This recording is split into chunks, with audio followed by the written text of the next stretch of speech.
Bonjour à toutes et à tous, bienvenue sur Printech. Dans cette vidéo, je vais vous faire mon retour d'expérience sur la batterie Anker 737.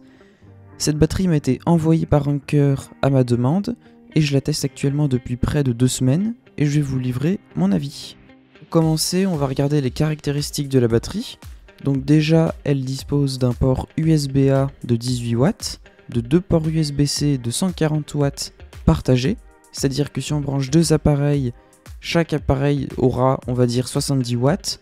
Bien sûr, si un appareil consomme peu, l'autre pourra tirer par exemple 110 watts. Les 2 ports USB-C permettent de charger un ordinateur portable compatible USB-C avec la technologie Power Delivery. Donc c'est de plus en plus d'ordinateurs qu'on peut trouver sur le marché, y compris les ordinateurs Apple de dernière génération. La batterie a une capacité de 24 000 mAh et elle peut se charger à une puissance maximum de 140 watts. Il faudra bien évidemment un chargeur et un câble compatible. Un câble compatible est livré dans la boîte. Petite particularité de la batterie, elle dispose d'un écran. C'est pas fréquent, mais on le trouve de plus en plus. Dans cet écran, on va avoir dans le premier menu la capacité restante, exprimée en pourcentage, la puissance délivrée pour chaque port et l'autonomie restante en fonction de la consommation. Le second menu affichera la température, la santé de la batterie en pourcentage, la quantité de courant délivré et reçu depuis le début de la vie de la batterie, le nombre de cycles de la batterie et le nombre d'utilisations de l'écran. Le troisième menu permet d'activer ou de désactiver la veille automatique de l'écran. On voit bien le souci du détail sur cette batterie puisqu'ils ont intégré un gyroscope.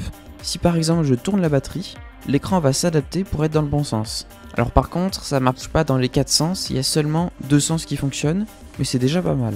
Élément qui est assez rare sur les batteries, ou au moins que je n'ai pas souvent vu, c'est qu'on peut activer ou désactiver un mode qui s'appelle goutte à goutte. Le principe, si je l'ai bien compris, c'est de continuer à alimenter un appareil une fois qu'il est chargé. Par exemple, si vous chargez votre téléphone, lorsqu'il aura fini de charger, la batterie s'éteindra et le téléphone aura fini sa charge et il considérera que le câble est débranché. Avec le mode goutte à goutte, la batterie va continuer à l'alimenter lentement pour le maintenir en charge et compenser sa consommation en veille. Lorsque vous le prendrez, il sera pleinement chargé. Certains appareils un peu anciens ou ayant une batterie un peu dégradée peuvent perdre de la batterie lorsqu'ils sont débranchés, ça permet donc de les maintenir à charge sans problème. Pour activer cette fonction, il suffit d'appuyer 2 fois sur le bouton, ce qui va faire apparaître un petit logo vert en haut à gauche de l'écran. Pour moi, le meilleur cas d'usage de cette batterie, c'est avec un MacBook Pro. Avec sa puissance et ses capacités, vous pourrez utiliser votre MacBook Pro beaucoup plus longtemps. Anker annonce pouvoir charger 1,3 fois un MacBook Air avec une charge complète de la batterie. N'ayant pas de MacBook Air, je l'ai fait avec mon MacBook Pro 14 pouces avec la puce M1 Pro. Donc la batterie est plus grande, mais j'ai quand même pu charger 90% du MacBook Pro en consommant seulement 87% de la batterie. Elle est donc largement capable de charger une fois le MacBook Pro 14 pouces, ce qui est quand même un très bon score. Au quotidien, cette batterie se place assez facilement là où vous allez travailler, que ce soit sur un bureau ou dans un endroit un peu moins pratique, elle se logera facilement. Vous pourrez largement charger 3 appareils en même temps, ça peut être votre ordinateur, une tablette et votre téléphone. Vous pourrez même charger 2 ordinateurs en même temps. Bien sûr, l'autonomie dépendra de vos appareils et de la puissance que vous consommez. Au passage, si ce test vous intéresse, n'hésitez pas à vous abonner à la chaîne, ça me permet de convaincre plus de marques pour avoir des produits à tester. Je suis aussi intéressé par vos avis sur cette batterie, n'hésitez pas à me le mettre en commentaire. Pour vous donner une idée de la capacité de cette batterie, j'ai mesuré le pourcentage consommé pour charger différents appareils. Par exemple, pour charger un iPhone X, la batterie a perdu seulement 12% de batterie, on pourra alors charger environ 8,3 fois un iPhone X. Pour un test un peu plus conséquent, l'iPad Air 4 a consommé 39% de la batterie, il sera alors possible de charger 2,5 fois cet iPad. Et juste pour le test, mais c'est pas très significatif, les AirPods 3 ont consommé 1% de batterie. J'ai également testé la vitesse de charge de la batterie, cependant n'ayant pas de chargeur de 140 watts, le mien étant dans les 110 à 120 watts, je n'ai pas le temps minimum de charge de cette batterie, mais en environ 45 minutes, j'ai pu passer de 0 à 100%. Si vous prenez un chargeur 10 watts comme celui qui peut être livré dans certains téléphones, la charge sera évidemment plus longue, se comptant en plusieurs heures. Les points forts de cette batterie, c'est sa grande autonomie. On peut vraiment s'en servir toute la journée sans problème, elle peut alimenter pas mal d'appareils, y compris un ordinateur, et c'est quand même sacrément pratique quand on n'a pas de prise ou même de chargeur pour son ordinateur. Un autre point fort, c'est quand même la puissance de charge élevée pour un PC portable. Certaines batteries sont limitées par exemple à 40 ou 65 watts.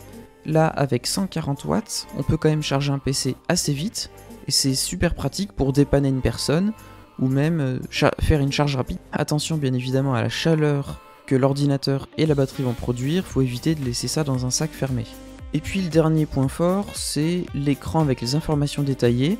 Ça peut faire un peu gadget, mais c'est quand même très pratique pour savoir où en est la batterie exactement, et puis avoir un peu d'autres infos. C'est toujours sympa à voir. Pour les points faibles, le prix déjà. C'est une batterie qui coûte 149 €.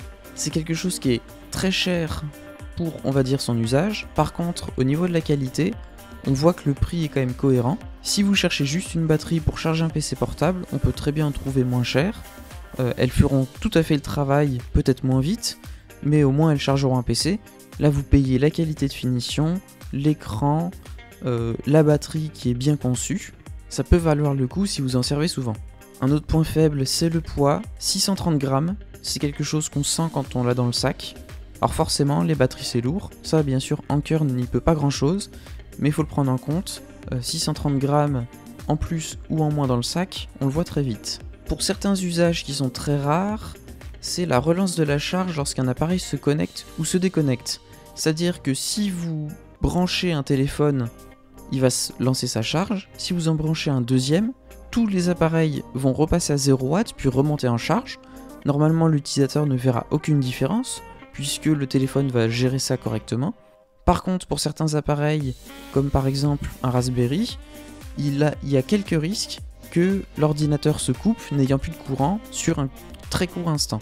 Et puis un autre point qui est un petit peu compliqué, que j'ai pas vraiment réussi à résoudre, c'est lorsque j'ai testé avec un ordinateur, donc mon Asus ZenBook 13 OLED, que vous avez pu voir sur la chaîne YouTube, en fonction du sens de branchement, donc si je branche par exemple l'ordinateur en premier ou la batterie en première, l'ordinateur va essayer de charger la batterie, ce qui va afficher un message d'erreur de voltage faible sur l'écran de la batterie. Il faut alors débrancher et rebrancher pour que le chargement se passe bien.